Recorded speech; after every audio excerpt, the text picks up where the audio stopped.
Assalamualaikum warahmatullahi wabarakatuh.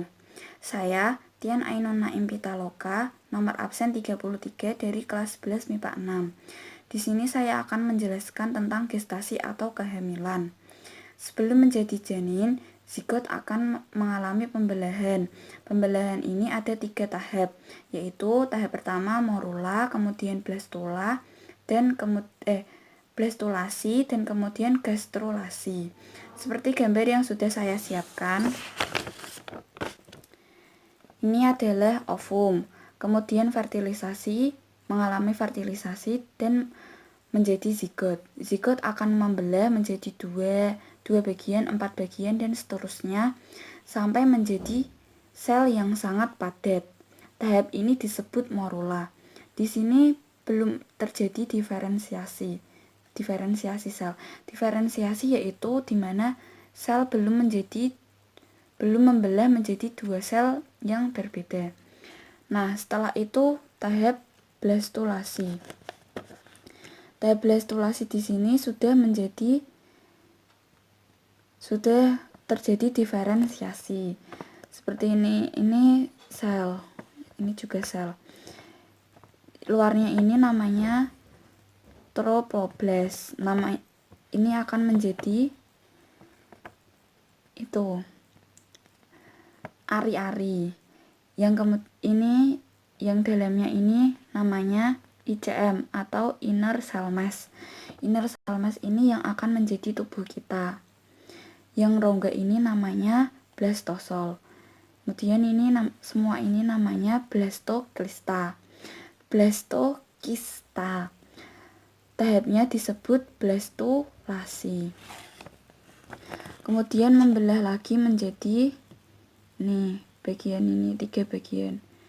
Ini lipatan-lipatan ini nanti yang akan membentuk tubuh kita. Luarnya ini namanya sama trophoblast.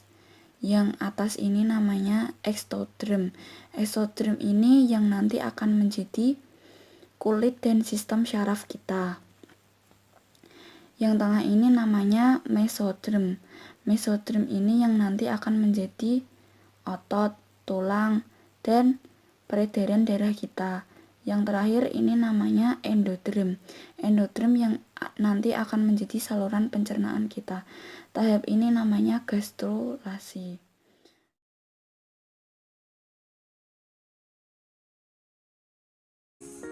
Minggu pertama.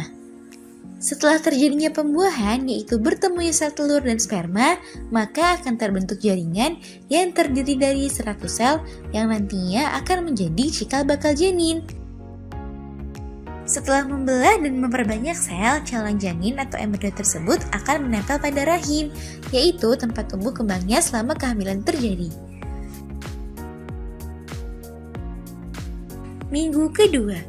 Memasuki minggu kedua, sel yang dimiliki embrio sebanyak kurang lebih 150 sel membentuk lapisan-lapisan yang nantinya akan menjadi berbagai organ serta bagian tubuh dari bayi, seperti otot, tulang, jantung, sistem pencernaan, sistem reproduksi, dan sistem syaraf. Minggu ketiga, embrio berhasil menempel dengan sempurna pada rahim. Pada masa ini, embrio masih melakukan pembelahan serta memperbanyak sel. Oleh karena itu, belum berbentuk seperti bayi. Lapisan terluar dari embrio akan membentuk plasenta atau ari-ari. Ukuran embrio pada minggu ketiga masih sangat kecil, yaitu kira-kira sebesar 1,5 mm.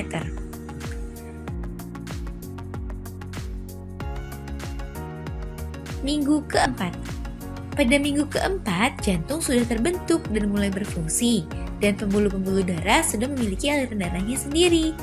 Selain itu, sudah mulai membentuk tangan dan kaki. Pada minggu keempat, ukuran embrionya akan membesar dari usia sebelumnya.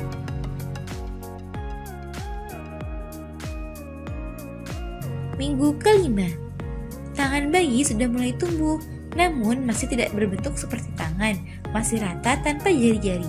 Struktur dasar otak dan sistem syaraf pun juga sudah terbentuk, sementara mata, telinga, dan mulut baru akan dibentuk. Ukuran pada minggu kelima kira-kira sebesar 7 mm. Minggu ke-6. Memasuki minggu ke-6, ukuran embrio kira-kira sudah sebesar kacang polong.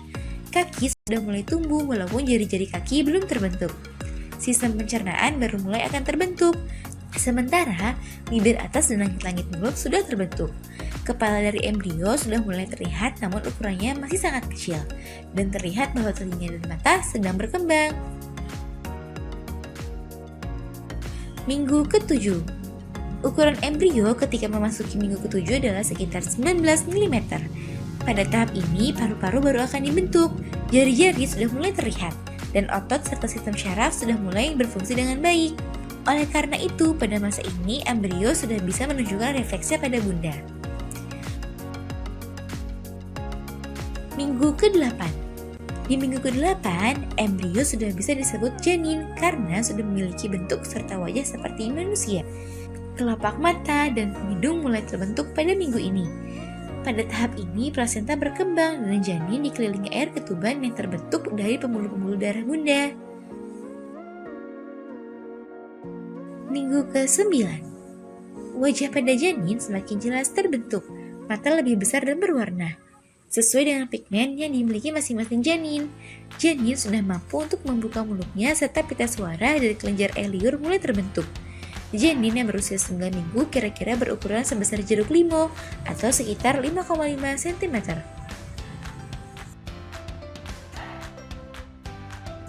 Minggu ke-10.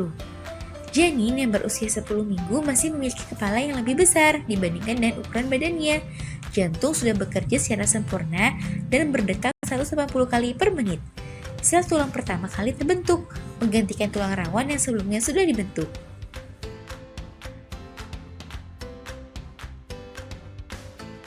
Minggu ke-11.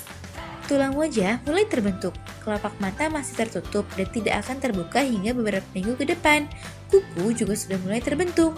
Pada minggu ini ternyata janin sudah bisa menelan dan mengeluarkan urin yang dikeluarkan di dalam air ketuban loh bun.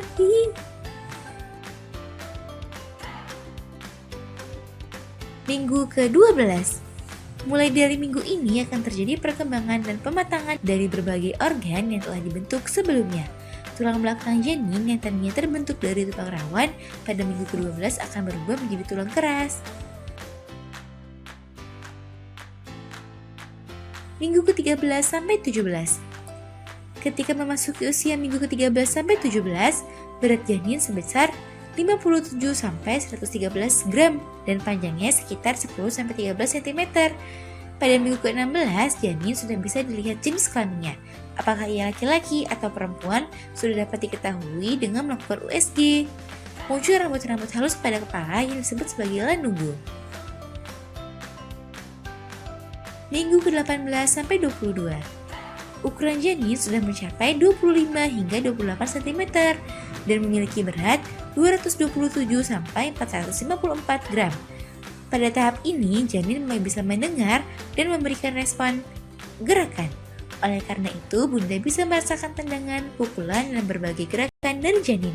Selain itu, kelenjar minyak pada kulit juga mulai bekerja.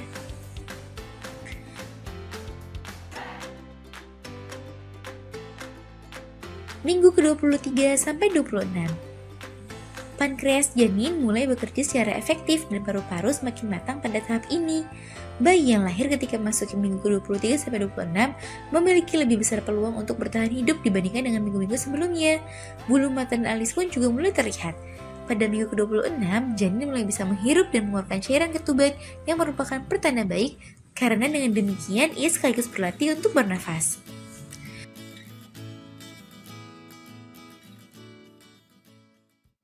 Minggu ke-27 sampai 31. Diperkirakan 91% janin yang lahir di minggu ke-27 sampai 31 dapat bertahan hidup walaupun berisiko mengalami berbagai komplikasi seperti cacat lahir dan berat badan lahir rendah.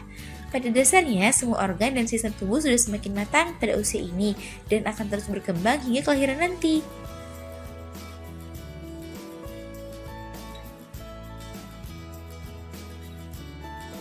Minggu ke-32 sampai 36.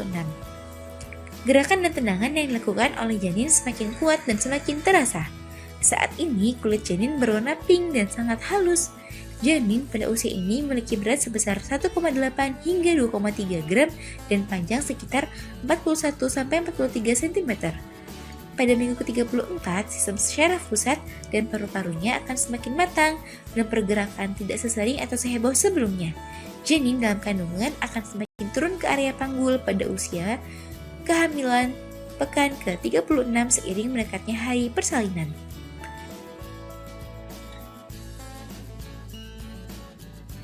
Minggu ke-37 sampai 40. Minggu ini merupakan minggu-minggu terakhir dalam kehamilan. Yeay, selamat bun! Sebentar lagi bunda akan bertemu dengan si kecil. Saat ini, berat badan janin sudah mencapai 2,7 hingga 3,6 gram dan panjang badan sekitar 46 cm. Ketika memasuki minggu ke-40, maka janin siap dilahirkan dan semua organ sudah terbentuk serta berfungsi dengan baik.